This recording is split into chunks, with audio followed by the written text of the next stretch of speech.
नमस्कार साथियों। तो कैसे हैं आप सब? आई होप आप बहुत अच्छे से होंगे और एग्जाम्स की तैयारी में लगे हुए होंगे, क्योंकि अब एग्जाम में बहुत ही कम समय बचता जा रहा है। जैसे जैसे दिन बीतते जा रहे हैं वैसे वैसे एग्जाम जो है वो हमें लगता है पास आने वाला है। एस्पिरेंट्स जो हैं उन्होंने तो बहुत पहले से ही प्रिपरेशन करनी शुरू कर दी होगी, लेकिन कुछ ने अभी तक नहीं शुरू की होगी। तो जिन्होंने अभी तक प्रिपरेशन शुरू नहीं की है वो मेरे साथ सी टेट की प्रिपरेशन शुरू कर सकते हैं। हम कर रहे हैं जून जुलाई 2025 की सी टेट की प्रिपरेशन। सी टेट बहुत ही ज़्यादा ज़रूरी हो गया है। क्यों ज़रूरी हो गया है? क्योंकि सी टेट को कंपलसरी किया जा रहा है। अब हर स्टेट में लगभग सी टेट को कंपलसरी करने का जो है प्रोविज़न वो किया जा रहा है कि अगर आप टीचिंग लाइन में आना चाहते हो तो आपको जो है वो अपनी स्टेट का टेट तो क्वालिफाई करना ही पड़ेगा, लेकिन आपको साथ में सी टेट जो है वो भी क्वालिफाई करना पड़ेगा।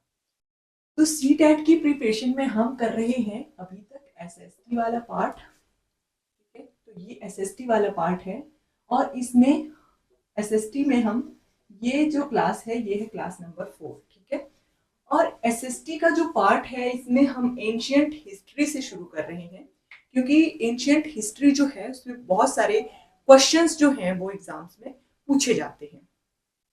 तो अभी तक हमने लगभग 3 क्लासेस जो हैं उसके ऊपर हम बात कर चुके हैं।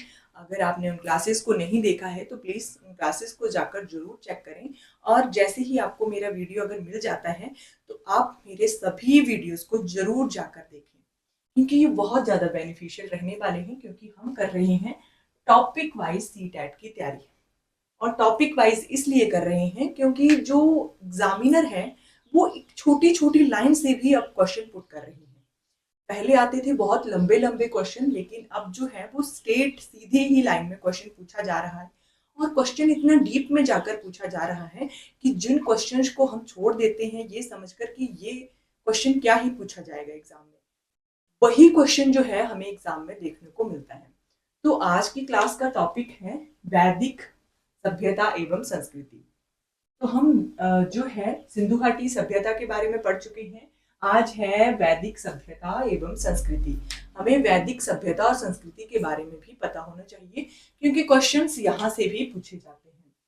तो ये जो वैदिक सभ्यता है ये है हड़प्पा सभ्यता या सिंधु घाटी सभ्यता जो हमने पढ़ी है उसके पतन के बाद। ठीक है, जो सिंधु घाटी सभ्यता थी उसके पतन के बाद भारत में एक नई सभ्यता का विकास होता है। ठीक है, जब सिंधु घाटी सभ्यता का पतन हो जाता है तो भारत में एक नई सभ्यता जो है वो उभर कर सामने आती है। ठीक है, उसका विकास होता है। एक भारत में एक नई सभ्यता जो है उसका विकास होता है, जिसे वैदिक सभ्यता का नाम जो है वो दिया गया। ठीक है, जिस सभ्यता का विकास हुआ हड़प्पा सभ्यता के बाद, पतन के बाद, उसको हम वैदिक सभ्यता कहते हैं। हमें ये पता चल गया कि वैदिक सभ्यता आखिर है क्या। ठीक है, तो वैदिक सभ्यता जो है ये हिंदू सिंधु घाटी सभ्यता के बाद, पतन के बाद जो शुरू हुई उसको हम वैदिक सभ्यता का नाम देते हैं। इसकी जानकारी जो है या इसका जो हमें प्रमाण मिला है वो कहाँ से मिला है? वो हमें मिला है वेदों से। ठीक है, वेद जो है हमारे, उनसे हमें ये प्रमाण मिलता है कि ये जो सिंधु घाटी सभ्यता है उसके बाद की सभ्यता वैदिक सभ्यता, इसका प्रमाण हमें वेदों से मिलता है। ठीक है, आगे है कि ये जो हड़प्पा सभ्यता से जन्मी और गंगा यमुना के मैदानों में विकसित होती चली गई। ठीक है, ये जो सभ्यता थी वैदिक सभ्यता, इसका जन्म जो है हड़प्पा सभ्यता से ही हुआ है। उसके पतन के बाद उसी से ही इसका जन्म हुआ है वैदिक सभ्यता का। और ये कहाँ पर फलती फूलती है? ये गंगा यमुना के मैदानों में। गंगा यमुना जो नदियां हैं उनके मैदानों में ये फलती फूलती यानी कि विकसित होती चली गई। ठीक है, ये जो वैदिक सभ्यता है ये सिंधु घाटी सभ्यता या हड़प्पा सभ्यता से जन्म लेती है और गंगा यमुना के मैदानों में विकसित होती चली जाती है। ठीक है, और वैदिक सभ्यता के लोग जो थे उनको हम क्या कहते हैं? आर्य कहते हैं। ठीक है, तो ये जो आर्य, आपसे क्वेश्चन पूछा जा सकता है कि आर्य कौन थे? तो आर्य जो थे ये वैदिक सभ्यता के लोग थे। तो वैदिक सभ्यता क्या है? हड़प्पा सभ्यता के पतन के बाद की सभ्यता। ठीक है, इस सभ्यता के लोग जो थे ये क्या कहलाते थे, ये कहलाते थे आर्य। ठीक है, आर्य कहलाते थे। आगे है कि ये पहले घुमक्कड़ थे परंतु बाद में बस्तियों में रहने लगे। ठीक है, ये पहले क्या करते थे, ये पहले एक स्थान से दूसरे स्थान पर जहां पे इनको अच्छा लगता था रहना वहां पर रुक जाते थे। ठीक है, एक स्थान से दूसरे स्थान पर घूमते रहते थे, चलते रहते थे। ठीक है, ये बहुत टाइम तक एक जगह पर टिककर नहीं रहते थे। लेकिन जब इन्हें पता चल गया कि हमें खाने के लिए कृषि करना भी जरूरी है, पशुपालन करना भी जरूरी है, तो इन्होंने क्या किया कि ये बस्तियों में रहने लगे। ठीक है, पहले तो ये घुमक्कड़ थे, एक जगह से दूसरी जगह पर घूमते रहते थे, लेकिन बाद में इन्होंने बस्तियों में रहना जो है वो शुरू कर दिया था। आगे है कि आर्य समाज पितृसत्तात्मक थी परंतु स्त्रियों का पूरा सम्मान यहाँ पर किया जाता था। ये जो आर्य समाज था वैदिक सभ्यता का समाज, यानी कि यहाँ के लोग आर्य थे तो इसको हम आर्य समाज ही कहेंगे। तो यहाँ की जो सत्ता थी ये पितृसत्तात्मक थी, यानी कि पिता का जो रूप है वो सबसे ऊपर होता था। हमने हड़प्पा सभ्यता के बारे में पढ़ा था, सिंधु घाटी सभ्यता के बारे में, तो वहां पे मात्र सत्ता चलती थी। ठीक है, और यहाँ पर क्या चल रही है, यहाँ पर पितृ सत्ता चल रही है। तो पितृ सत्ता तो थी परंतु यहाँ पर भी स्त्रियों का पूरा सम्मान जो है वो किया जाता था। ऐसा नहीं था कि सिंधु घाटी सभ्यता की उपेक्षा यहाँ पर पितृ सत्ता थी तो स्त्रियों को जो है वो अपमान किया जाता था, लेकिन यहाँ पर जो है ये पितृ सत्ता होते हुए भी स्त्रियों का पूरा जो है वो सम्मान किया जाता था।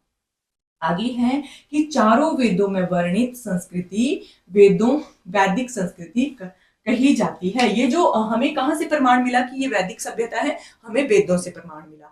तो इसलिए अगर इसका वेदों में वर्णन था तो इसलिए हमने इसको वैदिक संस्कृति जो है वो कहना शुरू कर दिया। ठीक है, वेदों में वर्णित होने के कारण ही इस संस्कृति को वैदिक संस्कृति जो है वो कहा जाने लगा। ये पॉइंट भी हो गया हमारा। आगे है कि वैदिक संस्कृति की प्रेरणा तो जो प्रणेता थे वो आर्य थे। ठीक है, क्यों थे वैदिक संस्कृति के प्रणेता, क्योंकि आर्यों का ही ये समाज था। इनके जो वैदिक सभ्यता के लोग थे इनको ही आर्य कहा जाता था। इसलिए ये जो आर्य थे उनकी क्या संस्कृति थी, वो किस चीज की पूजा करते थे या कैसे वो रहते थे, इसलिए इस संस्कृति को आर्य संस्कृति कहा जाता है, क्योंकि ये इन्हीं की संस्कृति थी। ठीक है, ये जो संस्कृति है इसके प्रणेता ही आर्य थे। ठीक है, इसके प्रणेता जो थे वो आर्य ही थे। ठीक है, अब वैदिक संस्कृति को दो भागों में बांटा गया। ठीक है, हमें तो वैदिक मतलब वेदों में वर्णित होने के कारण हमने इसको वैदिक संस्कृति का नाम दे दिया और आर्य जो थे उसके इसके प्रणेता थे। लेकिन ये जो संस्कृति थी इसको दो भागों में बांटा गया।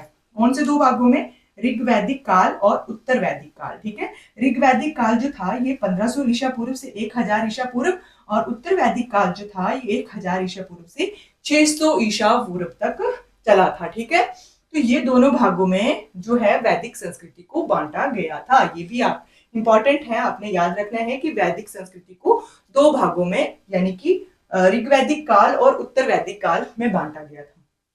इंपॉर्टेंट है, ये आपने नोट डाउन करके रख लेना है।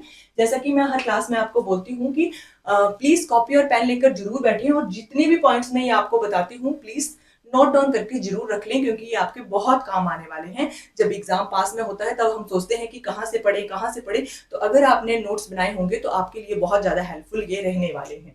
आगे है कि ये जो वैदिक सभ्यता थी ये सरस्वती नदी के किनारे फली फूली थी। ठीक है, ये जो वैदिक सभ्यता थी वैसे तो ये गंगा और यमुना के मैदानों में बताई है, लेकिन जब ये घुमक्कड़ लोग थे तो ये कहाँ आ गए थे चल के, ये आ गए थे सरस्वती नदी के किनारे। अब सरस्वती नदी के किनारे फली फूली थी।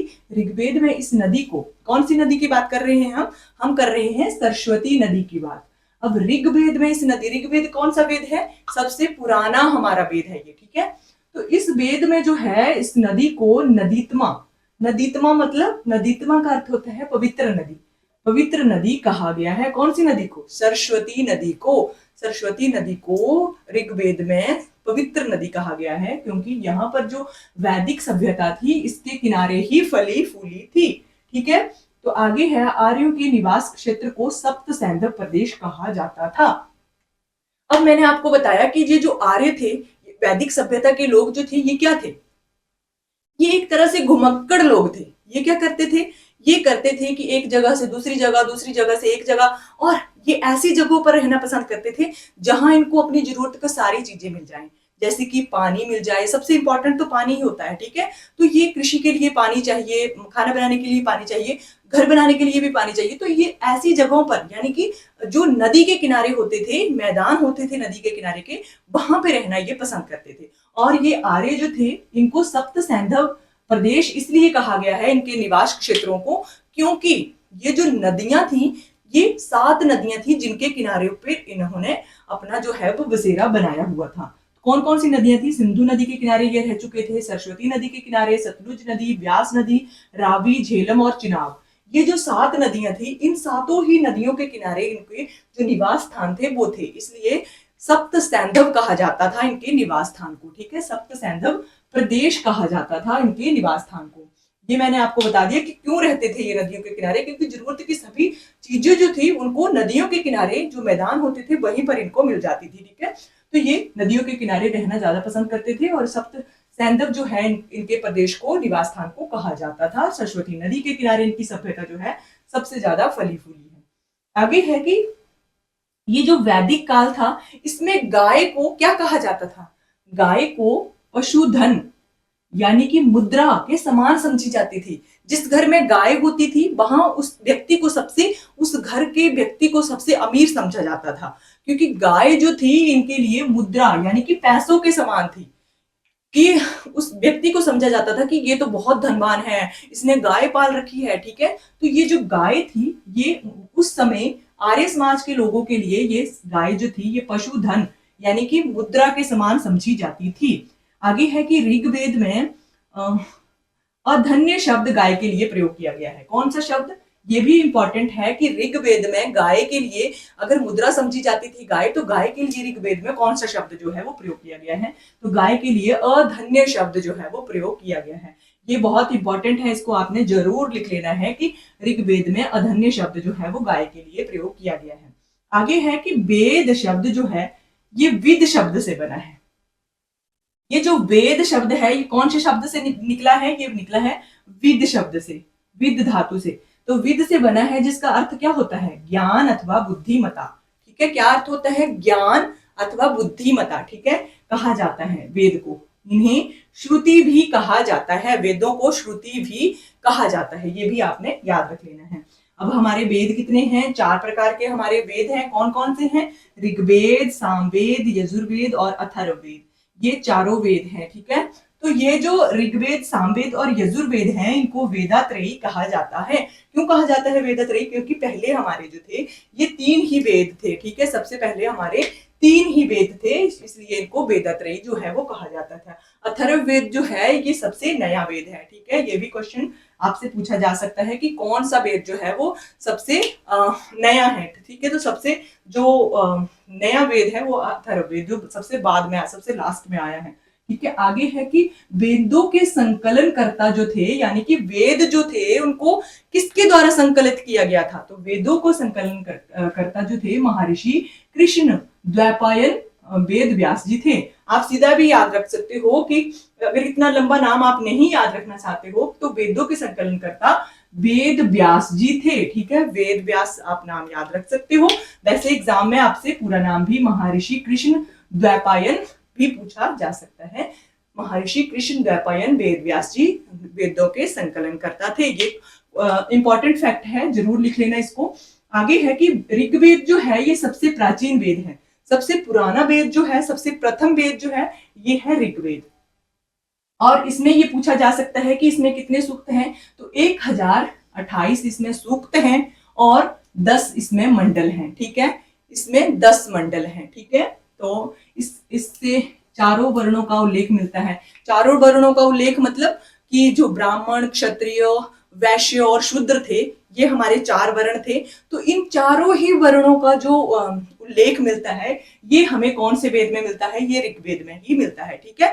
तो ये भी इंपॉर्टेंट फैक्ट है कि वर्णों का जो उल्लेख मिलता है ये ऋग्वेद में मिलता है। आगे है कि इंद्र, एक एग्जाम में पूछा गया था कि ऋग्वेद में कौन से देव को प्रधानता दी गई है? तो ऋग्वेद में इंद्र देव को, जो कि वर्षा के देवता कहे जाते हैं और आर्यों के संरक्षक भी कहे जाते हैं। आर्य लोग जो थे सबसे ज्यादा जो थे वो इंद्र देव यानी कि वर्षा के देव की सबसे ज्यादा जो है वो पूजा करते थे। ये क्वेश्चन इंपॉर्टेंट है, ये लाइन जिसको भी जरूर नोट डाउन करके रख लेना कि इंद्रदेव को ऋग्वेद में वर्णित ऐसे देव हैं जो कि वर्षा के देवता तो हैं ही, लेकिन आर्यों के सुरक्षक देव भी कहे जाते हैं। ठीक है, आगे है कि सामवेद का संबंध जो है ये संगीत से था। अब ये दूसरा वेद है हमारा, तो सामवेद जो था इसका संबंध जो था ये संगीत से इसका संबंध था। ठीक है, तो इसमें पुरोहित को उद्गाता कहा गया है। ये भी इंपॉर्टेंट है कि सामवेद में पुरोहित को क्या कहा गया है, सामवेद में पुरोहित को उद्गाता जो है वो कहा गया है। आगे है यजुर्वेद की अगर हम बात करें तो यजुर्वेद का संबंध जो था ये यज्ञों से था। किससे संबंध था, यज्ञों से संबंध था या युद्ध कला से संबंध था। इसके दो भाग हैं, यजुर्वेद के दो भाग थे, कौन कौन से, कृष्ण यजुर्वेद और शुक्ल यजुर्वेद। ठीक है, कृष्ण यजुर्वेद और शुक्ल यजुर्वेद, सॉरी शकल लिख दिया था, शुक्ल यजुर्वेद, दो भाग थे यजुर्वेद के। और इसमें जो है पुरोहित को अधर्व्यु, ठीक है, अधर्व्यु कहा जाता था। अब उद्गाता कहा जाता था सामवेद में पुरोहित को, और उसी पुरोहित को जब यजुर्वेद की बात आई तो उसमें अधर्व्यु जो है वो कहा जाने लगा। आगे है कि वेदों में आश्रित अंतिम वेद जो है वो अथर्ववेद है। ये बात मैं आपको अभी बता चुकी हूँ कि सबसे अंतिम वेद जो है ये अथर्ववेद है, और सबसे नया वेद भी अथर्ववेद ही है। पहले हमारे 3 ही वेद थे, ऋग्वेद, सामवेद और यजुर्वेद, इसलिए इनको वेदात्रय भी कहा जाता था। अब वेदों की संख्या 4 है, तो ये जो अंतिम वेद है अथर्ववेद, ये सबसे नया वेद है। आगे है कि इस वेद का संबंध जो है, अब कौन से वेद की बात कर रहे हैं हम, सबसे नया अथर्ववेद की बात कर रहे हैं। अथर्ववेद में जादू टोना तंत्र मंत्र इससे संबंधित है ये। ठीक है, जादू टोना तंत्र मंत्र से संबंधित है ये वेद। तो यहाँ पे मैं आपके लिए एक लिख के भी लाई हूँ कि आपसे पूछा जा सकता है कि ऋग्वेद जो है उसमें उसका संबंध जो है वो किससे है। तो ऋग्वेद जो है ये चिकित्सा से संबंधित है। ठीक है, इसमें चिकित्सा की बहुत सारी बातें जो है वो की गई हैं। इसमें मैं आपको बता चुकी हूँ, वर्णों का उल्लेख भी है। इसमें गाय को मुद्रा के समान कहा गया है, इसलिए गाय को अधन्य कहा गया है। इसमें 10 मंडल हैं, 1028 सूक्त हैं। तो ये सभी इंपॉर्टेंट फैक्ट जो है ऋग्वेद से संबंधित है। ये सबसे प्राचीन वेद है। तो इसी तरह से आपने ये भी याद रख लेना है, ये चिकित्सा से संबंधित वेद है। आगे आता है हमारा सामवेद। ये जो सामवेद है, सामवेद की अगर हम बात करें तो ये कला एवं संगीत से संबंधित है। ये मैं बता चुकी हूँ आपको कि सामवेद जो था इसका संबंध संगीत से और कला से, यानी कि जो भी कवि थे या गायक थे उनका संबंध इस वेद से सबसे ज्यादा था। ठीक है, सामवेद जो था इसका संबंध कला एवं संगीत से सबसे ज्यादा था। आगे है यजुर्वेद। यजुर्वेद जो था ये युद्ध कला से संबंधित था। कौन सी कला से, युद्ध कला से संबंधित था। ठीक है, और यज्ञों से संबंधित था। आगे है अथर्ववेद। अथर्ववेद सबसे नया वेद है और इसमें भवन निर्माण कला से संबंधित ये वेद है। इसमें जादू टोना तंत्र मंत्र आदि से संबंधित ये वेद है और सबसे नया वेद है। तो आज की क्लास में हम वेदों के बारे में और वैदिक सभ्यता और संस्कृति के बारे में पढ़ चुके हैं। हमने पढ़ लिया है कि आर्यों के निवास स्थान को जो है वो सप्त सैंधव कहा जाता था। और आर्य कौन थे, वैदिक सभ्यता के लोग आर्य थे। और ये गाय को सबसे ज्यादा इंपॉर्टेंस देते थे, क्योंकि गाय को ये मुद्रा के समान समझते थे। जिस घर में गाय होती थी उस व्यक्ति को सबसे ज्यादा जो है वो अमीर समझा जाता था। तो हमारे 4 वेद हैं, चारों के बारे में मैं आपको बता चुकी हूँ। तो आज की क्लास में बस इतना ही। तो आई होप आपको ये क्लास अच्छी लगी होगी, क्योंकि बहुत सारे इंपॉर्टेंट फैक्ट इस क्लास से मैं आपको बता चुकी हूँ। आप प्लीज नोट डाउन करके जरूर लिख लें कि मैंने आपको जो भी फैक्ट बताती हूँ वो प्लीज नोट डाउन करके जरूर रखें अपने पास। तो आज की क्लास के लिए बस इतना ही। Thank you for watching.